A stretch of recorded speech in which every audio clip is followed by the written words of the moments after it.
Saludos, queridos estudiantes. Bueno, vamos a hacer una serie de grabaciones relativas para trabajar, en este caso, la teoría psicoanalítica.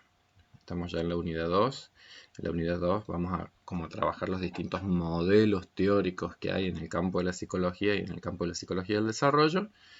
Ustedes con Flor ya han visto aspectos de la psicología genética que se llama, de la teoría de Jean Piaget, del desarrollo intelectual. Tienen también ya nociones de todo lo que se llama el conductismo, los modelos que investigaron sobre los mecanismos básicos del aprendizaje, el aprendizaje por condicionamiento clásico, el aprendizaje por condicionamiento operante. Entonces, a mí lo que más me interesa de a poquito es ir primero rescatando como algunas cuestiones para organizarnos conceptualmente y hoy trabajar en profundidad el modelo psicoanalítico.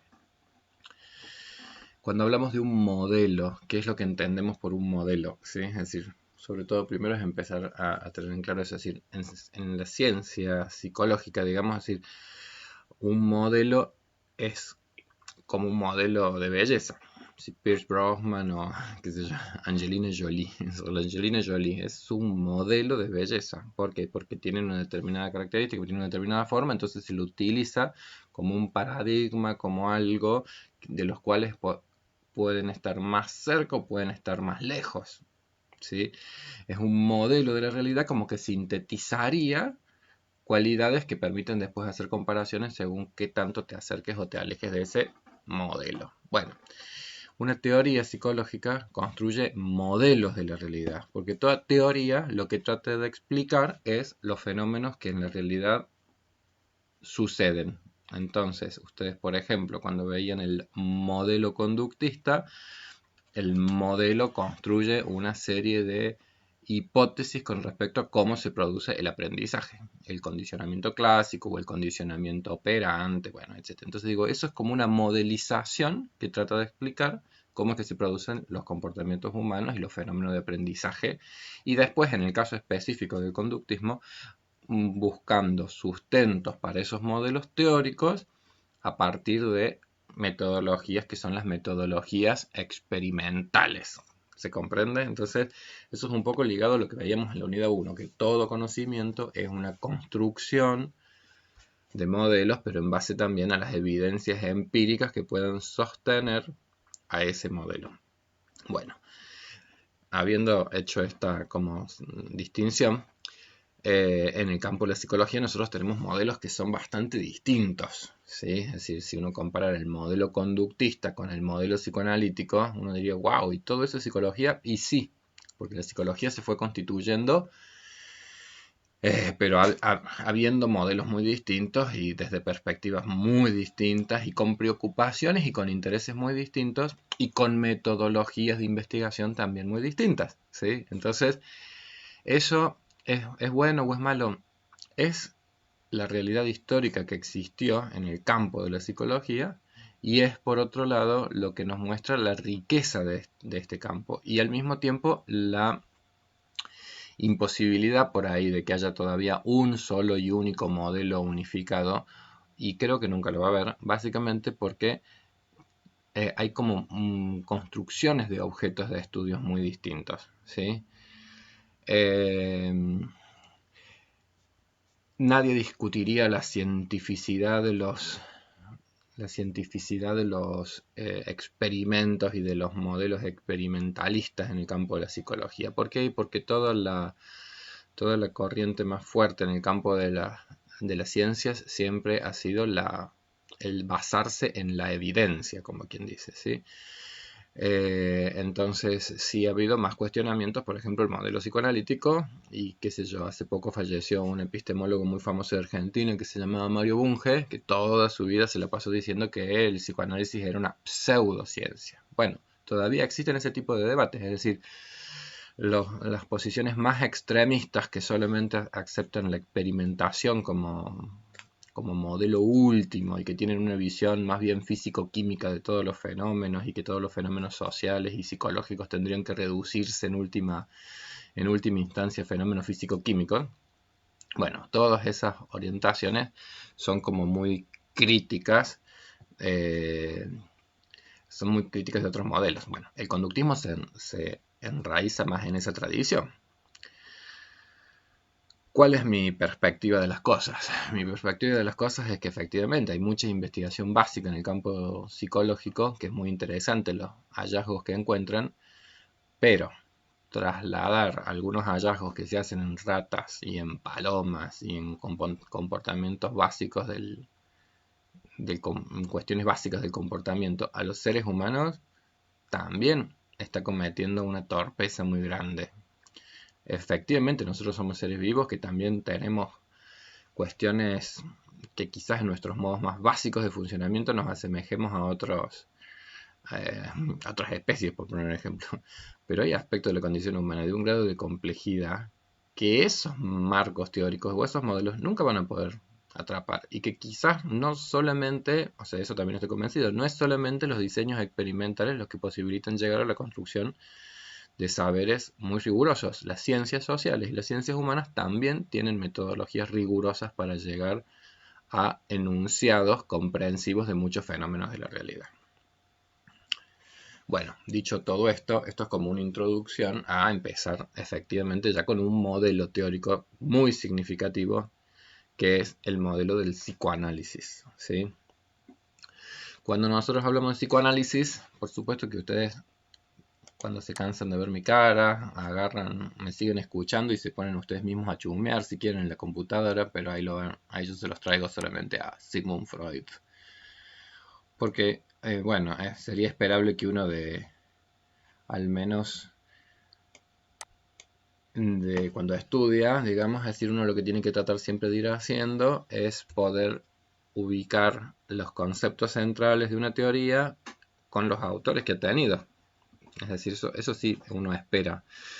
No digo que tengamos que conocernos todos los autores, pero por lo menos poder hacer algún tipo de relación entre las ideas y los conceptos y los autores que las han enunciado y que las han generado. Entonces, el psicoanálisis tiene un fundador y es Don Sigmund Freud. ¿Y por qué es importante a veces saber ese tipo de cosas?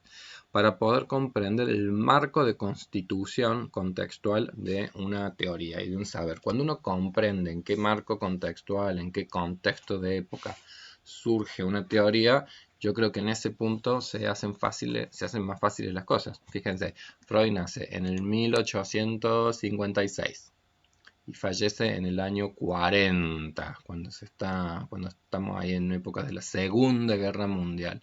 Es de familia de ascendencia judía, vive en Alemania, va a tener que escapar del régimen nazi, por eso termina falleciendo en Gran Bretaña, que es a donde se fue cuando ya el régimen nazi empezaba a ser despiadado con la población judía.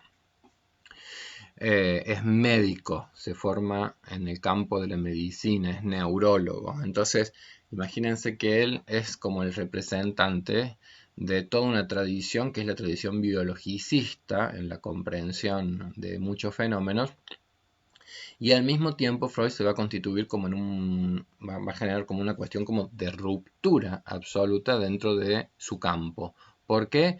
Porque justamente viniendo de una formación médica y por lo tanto de centrarse mucho y de comprender mucho a partir de su formación de lo que es el funcionamiento del cuerpo, empieza a descubrir que muchos sufrimientos humanos, que muchos problemas de la salud humana, muchos problemas en el campo de la salud humana, lejos de tener un origen somático, tienen un origen psíquico, ¿sí? Yo lo que siempre digo es, uno cuando pasa el tiempo, hay cosas que ya a nosotros nos parecen lo más absolutamente naturalizadas. ¿Quién discute hoy y quién no sabe, hasta casi por una cuestión de sentido común, que hay enfermedades psicosomáticas? Estoy seguro que ustedes han escuchado hablar de eso. Incluso, tal vez hasta ya coloquialmente alguien te dice, me duele la cabeza. Vos estás somatizando. Ah, me duele el estómago. Uy, vos estás somatizando, que te cayó mal, no sé qué relación, o no sé qué problema, que no logras digerir. Hoy nos parece ya de perogrullo alguna de esas cuestiones. Bueno, eso que hoy nos parece tan normal tiene que ver con el impacto que tuvo el psicoanálisis como modelo en ese momento histórico. En un momento histórico en donde las ideas freudianas realmente vinieron como a revolucionar muchas concepciones que estaban como muy instaladas con respecto a la condición y a la naturaleza humana. Esa capacidad revolucionaria de un modelo, de una teoría, habla de que efectivamente colaboró como con una ruptura de algún modelo previo paradigmático que estaba siendo hegemónico. Lo que es importante entender también es por qué a veces se rompen algunos modelos y por qué esos modelos también tienen como una supervivencia en términos temporales un tiempo y después también se cambian por otros. Porque, y esto es un poco pensando como lo plantea un epistemólogo que se llama Kuhn, es decir, cada momento histórico tiene paradigmas científicos que son como los hegemónicos, pero no hay ningún paradigma, no hay ningún modelo que explique a la perfección los fenómenos de nuestra realidad, de un nivel de complejidad enorme. Entonces, cuando una teoría de repente se ha constituido en hegemónica, no necesariamente que algo sea hegemónico quiere decir que esté tan acertado o tan cercano a la realidad, sino que ha logrado, como quien dice, una muy buena aproximación, pero probablemente también se vayan acumulando algún otro tipo de evidencias que la empiecen como a socavar en algunas de sus bases.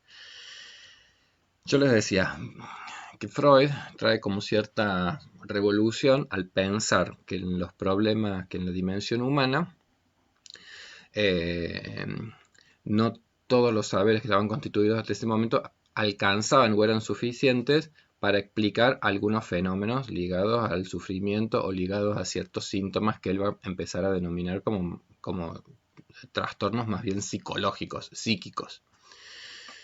Es famoso Freud por sus casos clínicos.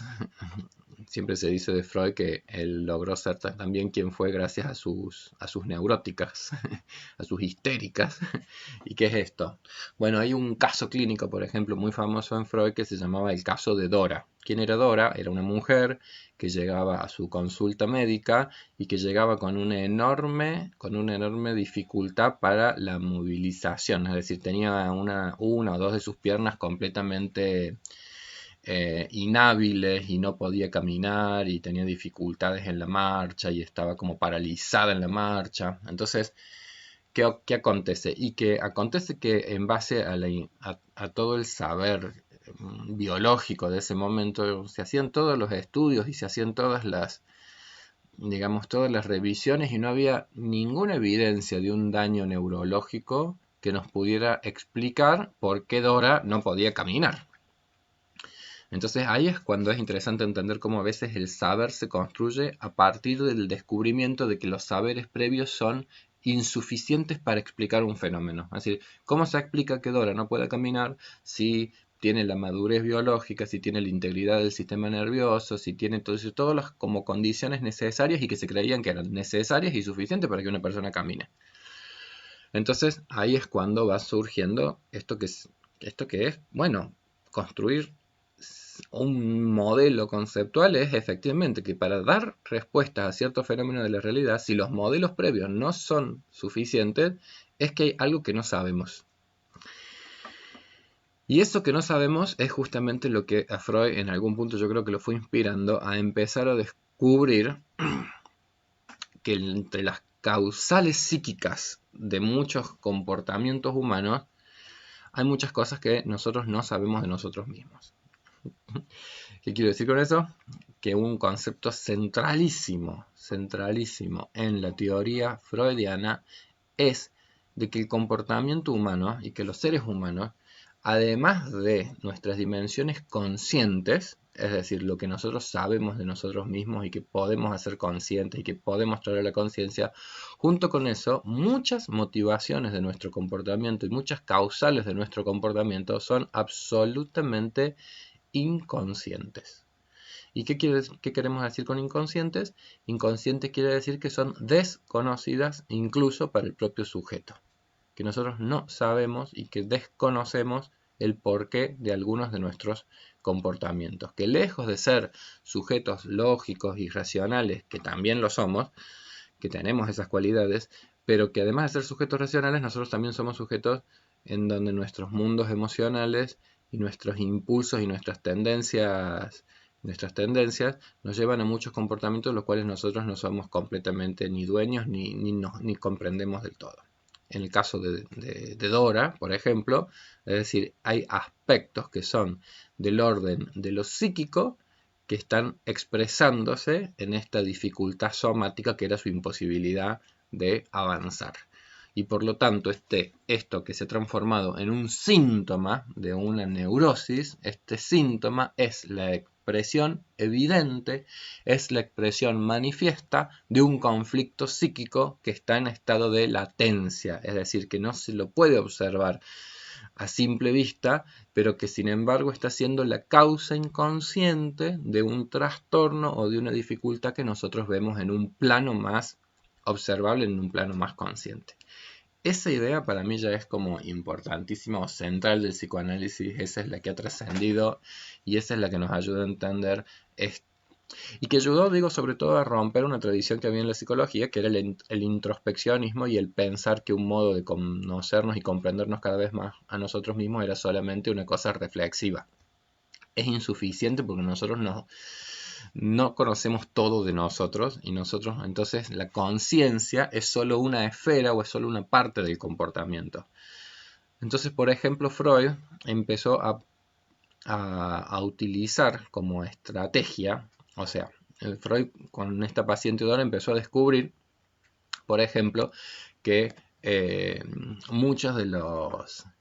que para poder llegar a comprender este síntoma que ella expresaba y que ella evidenciaba, su imposibilidad para la marcha, una estrategia era empezar a charlar, empezar a conocerla, empezar a hablar de aspectos de su vida y empezar a descubrir que efectivamente había momentos tal vez en donde esta charla se interrumpía, en donde esta persona de repente había cosas que no relataba, o empezaba a descubrir que en algunas partes de estos relatos emergían lapsus, o empezó a descubrir que ella traía como material para las charlas algo que había soñado o algo que había sentido, y paulatinamente Freud va logrando construir no solamente una teoría, sino un método terapéutico para ir comprendiendo cada vez más a sus pacientes y a sus sufrimientos, y empieza así a poner cada vez más énfasis en esto de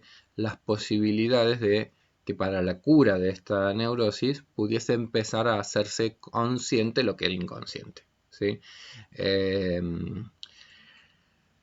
Freud, quizás sin darse cuenta, está haciendo un cambio paradigmático en el campo de la salud mental, porque está empezando a darle cada vez menos significado a lo biológico como causal de muchos sufrimientos o de mucha patología, para empezar a introducir como dimensiones que son simbólicas, ¿sí?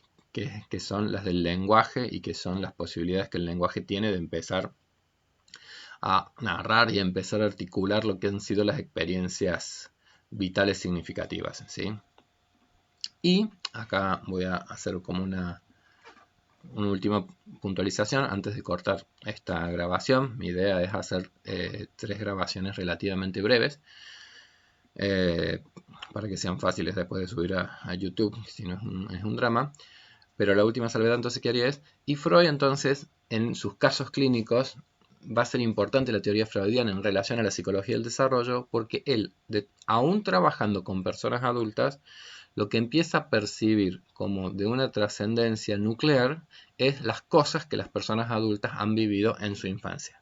Es decir, que las patologías o que los sufrimientos que él está percibiendo en sus pacientes adultas guardan relación con conflictos psíquicos profundos, importantes, significativos, pero con conflictos psíquicos que tienen como la doble condición de que de repente pueden estar siendo actuales en algunas dimensiones, pero que a su vez remiten a experiencias estructurantes de ese psiquismo que han sido tempranísimas y vividas en la infancia, en la relación que cada uno de nosotros ha tenido con los primeros cuidadores de nuestras historias vitales. Básicamente, en la generalidad de los casos, nuestros padres, nuestros abuelos, es decir, aquellos que han estado ahí marcando también las primeras etapas del desarrollo. ¿Sí?